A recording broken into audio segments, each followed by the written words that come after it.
इस समय विपरीत स्थितियों में मेरा प्रयास जारी है। कोशिश कर रहा हूं कि आपके समक्ष तक बेहिचक पहुंचूं, परंतु कुछ स्थितियां हैं जिनके कारण समय समय पर नहीं पहुंच पा रहा हूं। तो जब भी वीडियो आपको मिले तो वीडियो को जरूर देखें, समझें और अपने नॉलेज को इम्प्रूव करें। ये वीडियो आपके लिए महत्वपूर्ण है। विषम स्थितियों में आप भी पढ़ाई कर रहे हो, उस स्थिति में जितना भी हो सके अपनी सामर्थ्यता, अपनी ताकत लगा करके पढ़िए, अपने नॉलेज को इंक्रीज करिए। तो वीडियो स्टार्ट करने से पहले फिर से याद दिलाऊंगा कि जिन्होंने सब्सक्राइब नहीं किया है, YouTube में मेरे लिंक को सर्च करके और सब्सक्राइब करें, बेल आइकन दबाएं, जिससे वीडियो की नोटिफिकेशन आप तक पहुंचती रहे। तो हमने इससे पहले बहुपद के प्रकार, बहुपद के विषय में जाना है। तो चलिए इस विषय में बहुपद के शून्यक के विषय में जानते हैं। शून्यक क्या है? यानी बहुपद में जो भी बहुपद दिया जाएगा उस बहुपद में जैसे कि P ऑफ 0, अर्थात देखिए यहां शुरू में बहुपद का नाम लिखा हुआ है P of T। P of T हम क्या पढ़ते हैं? P of T। यदि यहाँ x रहेगा तो P ऑफ x। तो P ऑफ T इक्वल है 2 plus T plus 2T square minus T cube. ये बहुपद दिया गया है। इस बहुपद के शून्यक ये हो सकते हैं। यदि इसका मान यहाँ रख करके हम हल करेंगे तो इसकी वैल्यू आएगी, इसका मान आएगा। शून्यक होने की कंडीशन में left hand side, right hand side यदि द्विघात समीकरण दिया गया है, इक्वल में 0 लिखा हुआ है, उस कंडीशन में दोनों साइड इक्वल आना चाहिए। या यदि हमें शून्य ज्ञात करना है तो जो बहुपद दिया जाएगा उस बहुपद को लिखने के बाद राइट हैंड की ओर इक्वल 0 लिख करके पक्षांतरण करते हुए उसको हम हल करेंगे तो उस बहुपद के शून्यक प्राप्त होंगे। तो चलिए यहाँ पर शून्यक दिए गए हैं। इन शून्यकों के द्वारा इस बहुपद के मान को ज्ञात करते हैं। तो यहाँ पर P ऑफ 0 से यदि हल करेंगे तो जहां भी, जैसे ये P ऑफ T है, ये P ऑफ 0 है, अर्थात P of T equal P of 0, अर्थात T इज इक्वल टू 0, अर्थात T के स्थान पर हमें शून्य रखना है। क्या रखना है? शून्य रखना है। और T के स्थान पर शून्य रख करके हल करेंगे तो इसका मान, बहुपद का मान आ जाएगा। जैसे कि यहाँ पर 2 और आगे प्लस लगा है, प्लस लगाइए और T के स्थान पर 0 रखिए। 0 प्लस ये 2 और T के बीच में इंटू मल्टीप्लाई है, और इस T के स्थान पर 0 और 0 पर पावर 2 माइनस T के प्लेस पर 0 और 0 पर घात 3। तो हमने देखिए T के स्थान पर T का मान 0 रख लिया है, जिसमें हमें एक ही क्वेश्चन में 3 बार हल करना है, अर्थात यहाँ T की जगह पर 0 रख लेते हैं। अब हल करते हैं 2 प्लस 0 प्लस 2 और 0 का स्क्वायर करेंगे 0 आएगा, और यहाँ भी 0। इस तरह से 2 प्लस 0 प्लस इंटू करेंगे 0 आएगा, -0, ये सभी 0 हो गए, तो यहाँ पर वैल्यू प्राप्त हुई है 2। इस तरह से हम मान निकाल सकते हैं। तो P ऑफ t से यहाँ पर जब दूसरा पद है P ऑफ 1, यानी P of t, P of 1, इसका मतलब है t के प्लेस पर अब क्या रखना है 1, t के स्थान पर क्या रखेंगे 1। तो चलिए इसी बहुपद में ये t2 प्लस t के स्थान पर 1 प्लस 2 और इंटू t के प्लेस पर 1 का स्क्वायर माइनस 1 का क्यूब। अब इसको सॉल्व करेंगे। हमने देखिए t के स्थान पर हमने क्या रख लिया है 1, और इस तरह से अब आगे सॉल्व करेंगे तो यहाँ पर 2, ये प्लस 1 और ये प्लस 2, 1 का स्क्वायर मीन्स 1 इंटू 1, अर्थात 1 जा 1 में 1 से पहाड़ा 1 का में 1 आएगा यहाँ, और इसी तरह से 1 का क्यूब 1, और अब यहाँ पर 2 प्लस 1 और 2 1 कम 2, यहाँ भी 2 आएगा -1। तो चलिए अब देखिए यहाँ पर ये तीनों संख्याएं प्लस की हैं, ये तीनों जोड़ देंगे आपस में तो 2 3 और ये 5 -1। अब प्लस में से माइनस घट जाएगा, ये आ जाएगा 4। तो इस तरह से हमने ज्ञात कर लिया है P ऑफ 1। अब चलिए हम यहाँ पर ज्ञात करते हैं, अब किसका मान ज्ञात करते हैं P ऑफ 2 का। तो P ऑफ 2, इधर हम P ऑफ 2 पुनः इसी बहुपद में t के स्थान पर 2 रखेंगे, तो यहाँ पर 2 प्लस t के स्थान पर 2 प्लस 2 और t के स्थान पर 2 पर पावर 2 माइनस t के स्थान पर 2 और 2 पर पावर 3। इस तरह से हमने एडजस्ट कर लिया, और पुनः अब यहाँ सॉल्व करते हैं तो 2 प्लस यहाँ 2 और 2 का स्क्वायर, इट मीन्स 2 का स्क्वायर मतलब 2 इंटू 2, 2 का ही 2 में 2 बार गुणा, 2 दूनी 4। इस तरह से यहाँ पर 4 आएगा, माइनस 2 पर घाते 3, अर्थात यदि घात 3 है तो इसी 2 को कितनी बार गुणा करना पड़ेगा, ये 3 घात यानी 2 को कितनी बार लिखना है 3 बार, 2 दूनी 4, 4 का पहाड़ा, अब यहाँ इसका गुणा करने पर 4, अब 4 का गुणा करेंगे 2 में, 4 दूनी 8। तो इस तरह से माइनस में ये 8 आ जाएगा। अब यहाँ 2 प्लस 2 और 2 चौका 8, और इस तरह से ये 8 माइनस में 8, ये तीनों पद में प्लस है, ये तीनों के आगे का चिन्ह प्लस है, धन का है, इसलिए इनको आपस में क्या करेंगे जोड़ देंगे। तो 8 2 10 और 10 2 12, 12 माइनस में 8 है, अब 12 में से 8 घटा देंगे तो अब बचेगा 4। इस तरह से हमें यह मान प्राप्त होता है।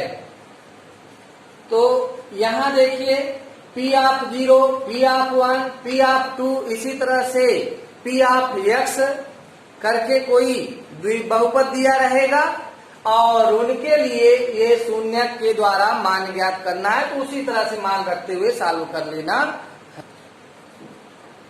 तो आइए अब बहुपद के शून्यक ज्ञात करना सीखते हैं। पहली बात तो बहुपद के शून्यक क्या है। बहुपद के शून्यक का मतलब होता है कि जो भी बहुपद है, एक चर राशि का जो भी बहुपद है, उसमें उस चर राशि का मान, चर राशि जैसे इस बहुपद में x चर है तो x का मान ही उस बहुपद का शून्य कहलाता है। तो यदि हमें बहुपद के शून्यक ज्ञात करना है तो चलिए आइए उस विधि से रूबरू होते हैं, जैसे कि हम बहुपद के शून्यक ज्ञात कर सकें। तो चलिए यहाँ पर पहला एग्जाम्पल है इसमें, जैसे कि है P ऑफ x। हमने बताया इसको क्या पढ़ते हैं, P ऑफ x, और ये है x प्लस 5। और P ऑफ x में अब इसके यदि हमें शून्यक निकालना है तो जो यह बहुपद दिया गया है इसी को ऐसे लिखने के बाद इक्वल में राइट साइड में 0 लिख लेंगे। ओके, शून्य ज्ञात करना है तो बहुपद लिखने के बाद राइट हैंड में 0 रखेंगे। और यदि हमें अब x का मान ज्ञात करना है तो 5 को राइट हैंड में ले जाना पड़ेगा। और यदि 5 को हम राइट हैंड में ले जाएंगे, यहाँ प्लस में है, राइट हैंड में ले जाने पर पक्षांतरण करने पर लेफ्ट हैंड से राइट हैंड की ओर ले जाने पर इस संख्या के जिस पद को पक्षांतरित करते हैं उसका चिन्ह यहाँ बदल जाएगा। यदि यहाँ प्लस में है तो राइट हैंड में ले जाने पर माइनस हो जाएगा, ऋण चिन्ह हो जाएगा। यहाँ ऋण है तो राइट हैंड में ले जाने पर धन होगा। इसी तरह से यदि इंटू में होगा तो पंचांतरण करने पर, पक्षांतरण करेंगे तो इंटू का मतलब मल्टीप्लाई, गुणा, और वह भाग में आ जाएगा। तो इस तरह से देखिए यहाँ प्लस में है और x का मान हम ज्ञात करना चाहते हैं तो बराबर चिन्ह के लेफ्ट हैंड में केवल x, बाकी संख्याओं को राइट हैंड में पक्षांतरित करेंगे। तो जब 5 को राइट हैंड में ले जाएंगे तो यहाँ ये होगा -5, अर्थात x इक्वल -5। ये x का शून्यक, इस बहुपद का शून्यक प्राप्त हो गया। इसी तरह से सेकेंड नंबर है। सेकेंड नंबर में हमारे पास है P ऑफ x बराबर x -5। तो x -5 अर्थात इसी पद को यहाँ लिखने के बाद इक्वल में 0 लिखेंगे और फिर 5 को पक्षांतरित करेंगे। तो जब पक्षांतरित करेंगे, साइड बदलेंगे तो क्या होगा, चिन्ह बदलेगा। यहाँ 5 के आगे का चिन्ह क्या है, माइनस है, उधर ले जाएंगे प्लस हो जाएगा। अर्थात लेफ्ट हैंड में, अब लेफ्ट हैंड साइड में केवल x बचेगा, 5 को हम उधर ले जाते हैं तो ये 0 धन 5 होगा, यानी अब ये धन जोड़ेंगे तो ये 5 आ जाएगा। इस तरह से शून्यक हमें प्राप्त हो जाता है। चलिए अब तीसरे एग्जाम्पल की ओर आते हैं। तीसरे एग्जाम्पल में है 2x प्लस 5। तो इस तरह से इसको हम लिख लेते हैं 2x प्लस 5 इक्वल 0। अब हमें क्या करना है, x का मान ज्ञात करना है। x का मान ही उसका शून्यक है, इस बहुपद का शून्यक है। तो x का यदि मान ज्ञात करना चाहते हैं तो पहले इस 5 को राइट हैंड में ले जाएंगे। यहाँ प्लस चिन्ह में है, राइट हैंड में ले जाने पर माइनस चिन्ह में हो जाएगा। तो 2x इक्वल राइट हैंड में ले जाने पर -5 और इसी तरह से x इक्वल 2 यहाँ अपान में आएगा -5/2।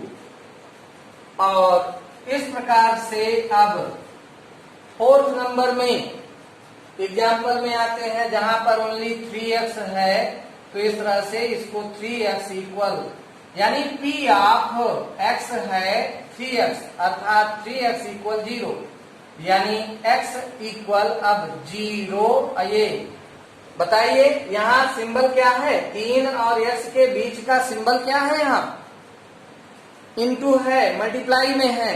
तो मल्टीप्लाई में है तो ये डिवाइड में आ जाएगा, अर्थात 0/3। और इस तरह से 3 से भाग देंगे 0 में तो आ जाएगा 0। तो यहाँ पर इस P ऑफ x यानी इस बहुपद के लिए x की वैल्यू है 0। तो x का शून्यक है यहाँ पर 0। इस तरह से हमने 4 एग्जाम्पल्स यहाँ पर सॉल्व किए हैं।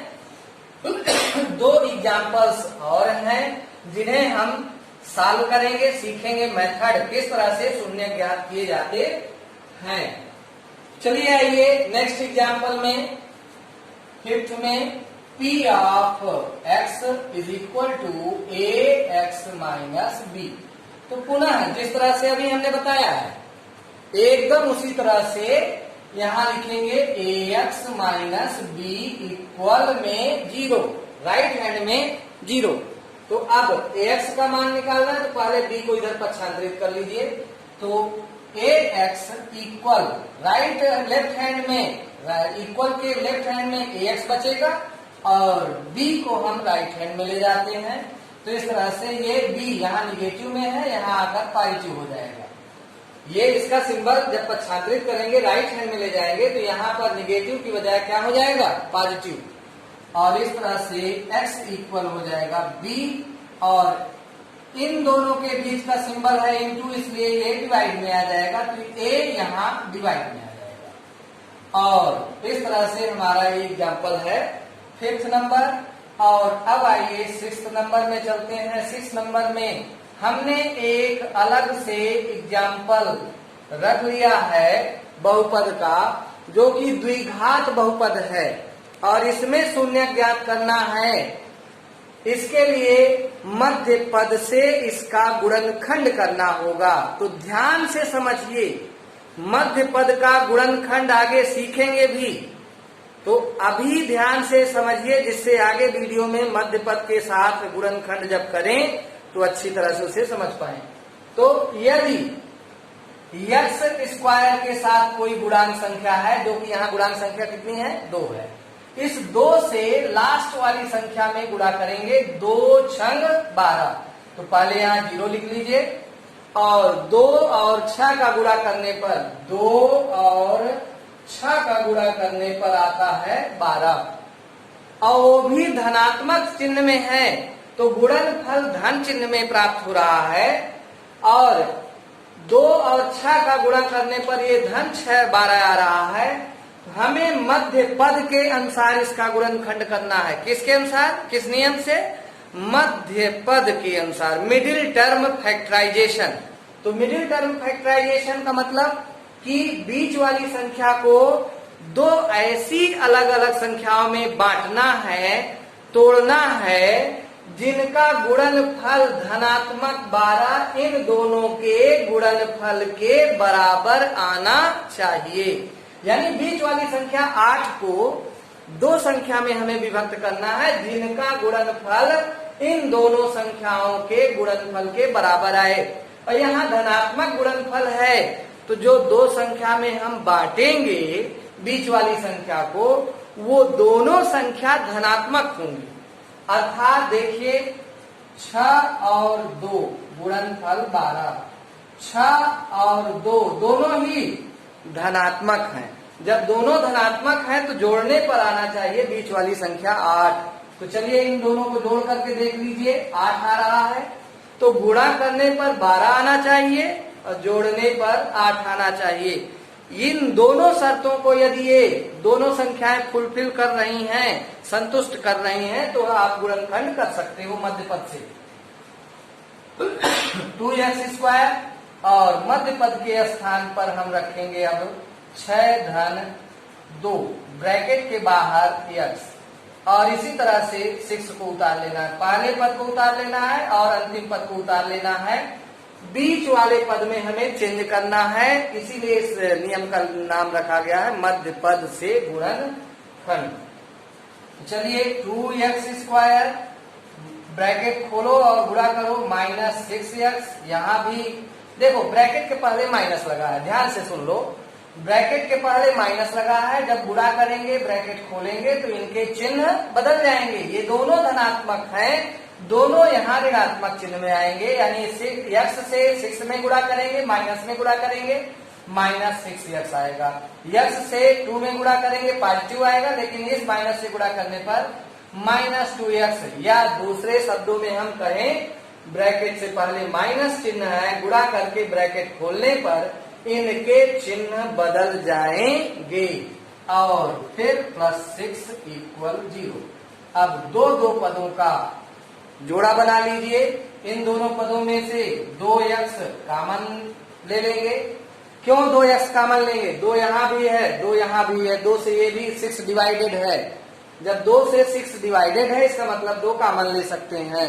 अर्थात यहाँ पर 2x भी दोनों जगह है, इसलिए 2x कॉमन लेंगे। चलिए हमने यहाँ से 2 कॉमन लिया और x पर घात 2 है, 2 घात में से एक घात कॉमन लिया तो एक x यहाँ बचेगा, ये संख्या नहीं बचेगी क्योंकि ये हमने कॉमन ले लिया है। अब आगे माइनस चिन्ह, x कॉमन हो चुका है, x यहाँ बचेगा नहीं, 2 से 6 में भाग दे दो, जो भागफल आएगा वही यहाँ बचेगा। तो 2 से 6 में भाग देते हैं तो 2 तिहाई 6। अब यहाँ इन दोनों पदों में देखिए 2 से यहाँ भी भाग चला जाएगा, 2 से यहाँ भी चला जाएगा, यानी 6 और 2 का मासा जो होगा वही कॉमन बनेगा। यहाँ भी 2 और 6 का जो मासा होगा वही कॉमन बनता है। तो नहीं समझ में आ रहा है यदि कॉमन क्या बनेगी, तो उसके लिए उन दोनों संख्याओं का मासा निकाल लेंगे। तो यहाँ से माइनस 2 कॉमन लेने पर, माइनस चिन्ह हमने कॉमन लिया है, इसलिए अब माइनस चिन्ह कॉमन लेने पर ये दोनों प्लस में आ जाएंगे। इन माइनस चिन्ह कॉमन लेने पर इनके चिन्ह ब्रैकेट के अंदर चेंज हो जाएंगे, जो माइनस है वो प्लस हो जाएगा, जो प्लस है वो, अर्थात यहाँ 2 कॉमन लेने पर ये माइनस चिन्ह में था, ये प्लस चिन्ह में बचेगा, ये प्लस चिन्ह में है, ये माइनस में बचेगा। 2 से डिवाइड कर लो, 2 तिहाई 6। इस तरह से दोनों ब्रैकेट सेम आना चाहिए, और यदि ब्रैकेट के अंदर सेम संख्या नहीं बच रही है तो ये रॉन्ग है। फिर फैक्टराइजेशन यानी गुणनखंड गलत है। अब x माइनस 3 ब्रैकेट को ही कॉमन ले लो तो दूसरे ब्रैकेट में ये दोनों बचेंगे, यानी 2x माइनस 2 इक्वल 0। अब शून्यक ज्ञात करना है तो एक बार x माइनस 3 इक्वल 0 लिखेंगे और दूसरे बार इधर या 2x माइनस 2 इक्वल 0 लिखेंगे। इस तरह से अब पक्षांतरण करने पर x लेफ्ट हैंड में बचेगा, 3 को उधर पक्षांतरित करेंगे तो यहाँ माइनस में, उधर ले जाने पर प्लस 3, और इस तरह से x बराबर 3 आ गया, यही इसका शून्यक है। यहाँ 2x इक्वल, ये माइनस 2 उधर जाने पर प्लस 2, और इस तरह से x बराबर 2 और ये इनटू में है, यहाँ अपान में आ जाएगा, x इक्वल 1 आ जाएगा। तो देखिए इस तरह से 2 शून्यक द्विघात है, इसलिए 2 शून्यक प्राप्त हुए हैं। और यहाँ ये सभी रैखिक युग्म है, रैखिक बहुपद है, इसमें एक घात है, इसलिए इनके शून्यक 1 आए हैं। यहाँ 2 घात है, इसलिए 2 शून्यक प्राप्त होते हैं। चलिए हमने शून्यक ज्ञात करने की विधि अच्छी तरह से पढ़ लिया, समझ लिया है। तो आपका कर्तव्य है मेरे मनोबल को सुदृढ़ करना। विपरीत स्थितियों में यदि हम आपके साथ हैं तो आपको भी हमारे साथ आना है। और वीडियो को सब्सक्राइब करिए, लाइक करिए, शेयर करिए और सुझाव